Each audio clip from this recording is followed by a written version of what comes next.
Bab sholatil idain, bab sholat dua hari raya. Beliau mengatakan hiya rak'atani, dia itu adalah 2 rakaat. Jadi sama dengan sholat subuh ya. Bedanya apa? Fil ula, pada takbir yang pertama, sab'u takbiratin, 7 kali takbir qabla al-qiraah, sebelum membaca al-Fatihah. Wa fi tsaniyah, dan pada takbir yang kedua, pada rakaat kedua, khamsun, 5 kali takbir, kadzalika, seperti itu, yaitu sebelum baca al-Fatihah.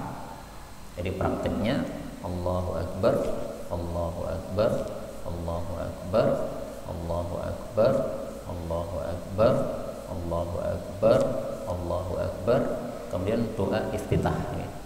A'udzubillahi minasyaitonir rajim. Allahumma ba'id baini wa baina khataaya kama ba'adta bainal masyriq wal maghrib. Allahumma naqqini minal khataaya kama yunqqa thawbul abyad minad danas. Kemudian surat Al-Fatihah. Kemudian surat yang lain, kemudian rukuk seperti biasa. Tapi ketahuilah bahwa takbir yang tambahan ini ya, 7 dan 5 ini sifatnya adalah sunnah. Sehingga seandainya ditinggalkan, sholatnya sah. Seandainya sholatnya hanya 1 takbir, apakah karena imamnya lupa, apakah karena memang sengaja, sama aja sah. Di Meruki pernah sholat id 1 rakaat 1 takbir imamnya. Yang mengimami adalah Ustadz Abdul Rashid Ba'asyir, putranya Ustadz Abu Bakar Ba'asyir. Tapi beliau sebelum melakukan, beliau menyampaikan dulu, saya akan mengimami sholat id dengan 1 kali takbir. Nanti akan saya jelaskan bahwasanya seperti ini sah. Nah, kemudian beliau setelah selesai sholat id, khutbah. Nah, dalam khutbahnya dijelaskan bahwa takbir tambahan itu tidak wajib, sehingga kalau ditinggalkan ya tetap sah salatnya. Karena itu jangan salah paham dalam hal ini, karena sebagian orang salah paham, Pak. Ketika diimami takbir hanya sekali, marah-marah kemudian mengatakan salat itu ora sah. Nah, itu karena nggak paham agama itu. Kalau dia tahu bahwasanya itu hanya sunnah, dia tidak akan marah-marah. Sama dengan doa kunut nazilah, gara-gara ada corona, ini kan nazilah. Doa boleh nggak? Boleh. Hukumnya apa? Sunnah. Bagaimana kalau tidak pakai kunut? Ya boleh, sunnah tok. Pakai kunut nazilah ya oke, tidak pakai kunut nazilah ya oke, sama-sama oke. Nggak ada masalah, sunnah. Dan kemudian beliau mengatakan wa yakhtubu, dan dia berkhutbah ba'daha, setelah sholat id. Nah, jadi urutannya jangan dibalik, sholat dulu baru khutbah. Kalau Jumatan dibalik, khutbah dulu baru sholat. Nah, urutan-urutan seperti ini kita harus taat kepada Allah dan Rasul. Kalau kita buat aturan sendiri, maka ibadah kita tidak diterima oleh Allah dan Rasul sallallahu alaihi wasallam. Rasul bersabda, "Man ahdatsa fi amrina hadza ma laysa minhu fa huwa raddun." Siapa yang membuat perkara-perkara baru yang tidak ada dalilnya, maka ditolak oleh Allah Subhanahu wa taala. Ini hadis muttafaqun alaih. Wa yustahabbu, dan disunahkan at-tajammulu, berhias. Sama ya dengan Jumatan tadi. Karena memang ini adalah hari raya, maka semestinya kita bersenang-senang, sehingga termasuk juga berhias. Dan juga ini karena kumpul banyak orang, maka berhias ya, supaya tidak jadi cemoohan orang, dan juga supaya tidak membawa bau yang tidak enak untuk orang-orang yang lain. Yang kedua, wal khuruj, keluar ila kharijil balad, keluar kota. Jadi misalnya di Madinah, ini sholatnya tidak di Masjid Nabawi, tapi keluar ke lapangan. Lapangannya di luar Madinah. Nah, itu sunnahnya begitu. Tapi seandainya tidak keluar kota, masih di dalam kota, karena lapangannya di dalam, ya nggak ada masalah. Yang penting sunnahnya itu sholat id bukan di masjid, tapi di lapangan. Nah, bagaimana kalau di masjid? Ya sah, tetapi kurang utama. Karena di masa Nabi itu sudah ada Masjid Nabawi, tapi Nabi nggak pakai masjid.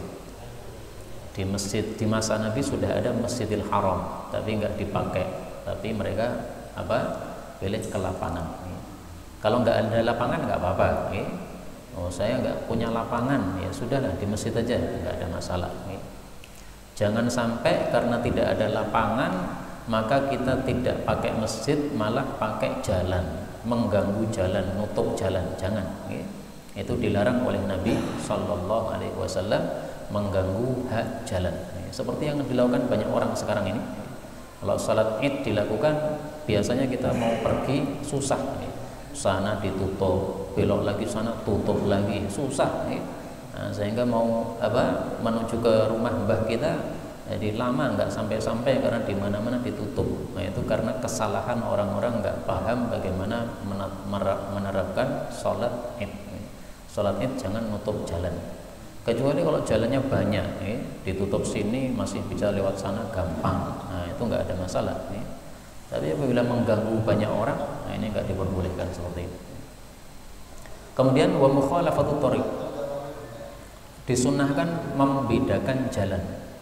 Maksudnya membedakan ini pulang perginya beda. Jadi misalnya ini masjid, ini lapangan, ini rumah kita. Nah, maka kita berangkat dari selatan, nanti pulangnya lewat utara. Ini dilakukan oleh Nabi Sallallahu Alaihi Wasallam. Kalau dicari hadisnya, yukhalifut thariq. Karena adalah Nabi Sallallahu Alaihi Wasallam apabila dia datang kepada Yaumul Id, hari raya Idul Fitri, khalafat thariq, beliau membedakan jalannya. Hadis riwayat Bukhari. Nah, para ulama berselisih pendapat, kenapa kok jalannya berbeda begini? Sebagian mengatakan ini supaya menjadi saksi kebaikan, karena kita dari rumah menuju ke masjid. Nah, ini nanti jalur yang kita lalui nanti di akhirat akan berbicara kepada Allah.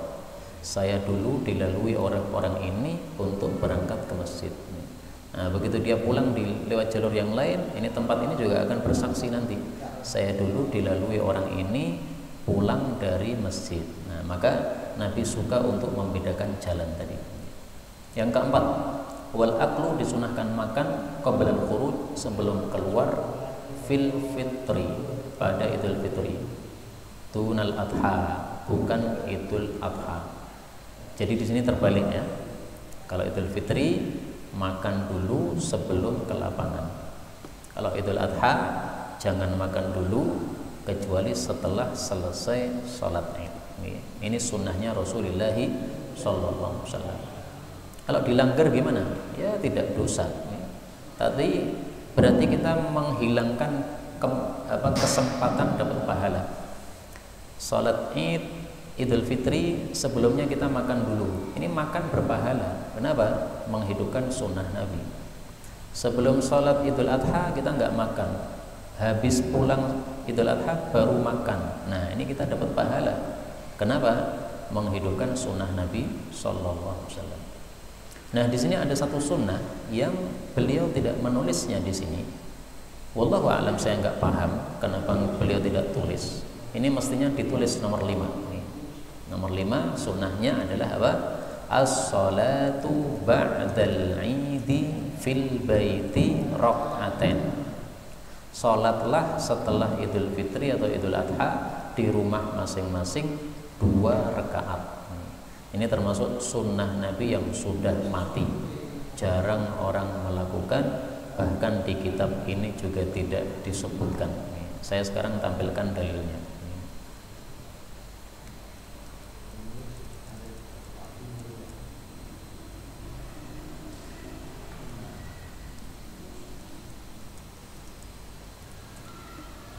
Karena adalah Nabi la yusalli, tidak salat qabla al-id, sebelum Idul Fitri, syai'an, salat apapun, enggak.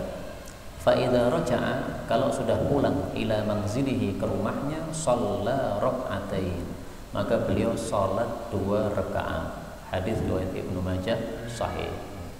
Nah, maka ini tolong dihidupkan sunnah ini.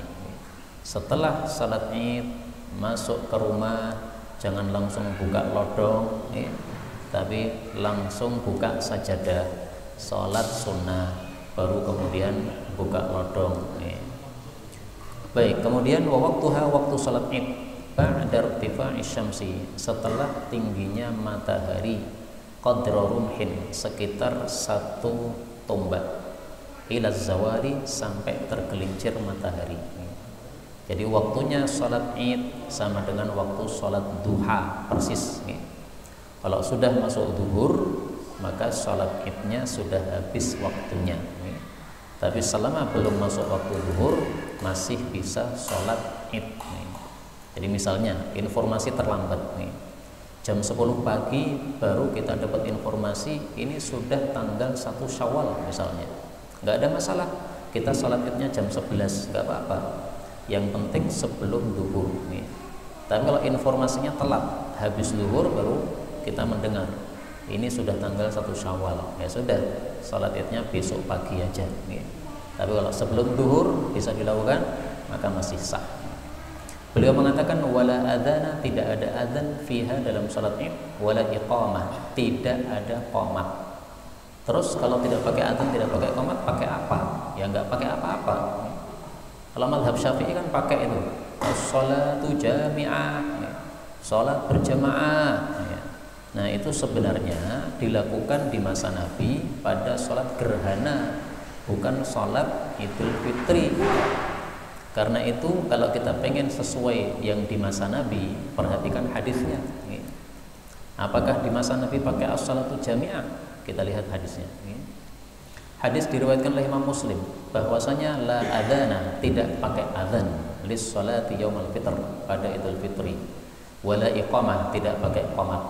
Wala nidaa, tidak pakai seruan. Wala syai'a, tidak pakai apa-apa. La syai'a, dalam bahasa Arab kata-kata ini menafikan semua macam apapun, termasuk as-salatu jami'ah, termasuk seruan apapun nggak pakai. Lah terus kalau jamaah supaya tahu bahwa imamnya datang di mana, ya gampang aja ya. Imamnya datang ke depan, dia berdiri, kan kelihatan. Dia mengatakan sawu sufufakum, ya, safnya dirapatkan, luruskan, ya, semuanya udah pada paham bahwa imamnya sudah datang. Nah, sehingga nggak perlu as-salatu jami'ah. Tapi kalau ada saudara-saudara kita bermadhab Syafi'i pakai as-salatu jami'ah, ya jangan diingkari. Mereka itu melakukan madhab yang diajarkan oleh kiai-kiai mereka, nggak ada masalah. Mereka kalau ditanya, kamu punya dalil enggak? Ya mereka mengatakan ada. Dalilnya apa? Nah, itu sholat gerhana, kan ada salatu jami'ah. Nah, makanya dikiaskan kata mereka. Nah, jadi memang cara berpikir beda. Kalau mazhab Syafi'i mengatakan sholat gerhana sama sholat Idul Fitri bisa disamakan. Tapi kalau mazhab Hambali enggak bisa disamakan. Karena sholat Idul Fitri itu orang-orang sudah kumpul, enggak perlu dipanggil sholatu jami'ah, enggak perlu. Kalau salat gerhana masing-masing masih di rumah, tidak ada yang tahu kalau itu gerhana. Zaman dulu gitu. Jadi orang tahu gerhana ya kalau dipanggil as-shalatu jami'ah, nah, baru pada paham, loh ini ada gerhana apa ya. Taib, inilah yang dapat kita pelajari pada malam hari ini. Benarnya dari Allah, dan apabila ada salahnya fa astaghfirullahal azim li wa lakum. Sisa waktu kalau ada pembahasan dipersilahkan.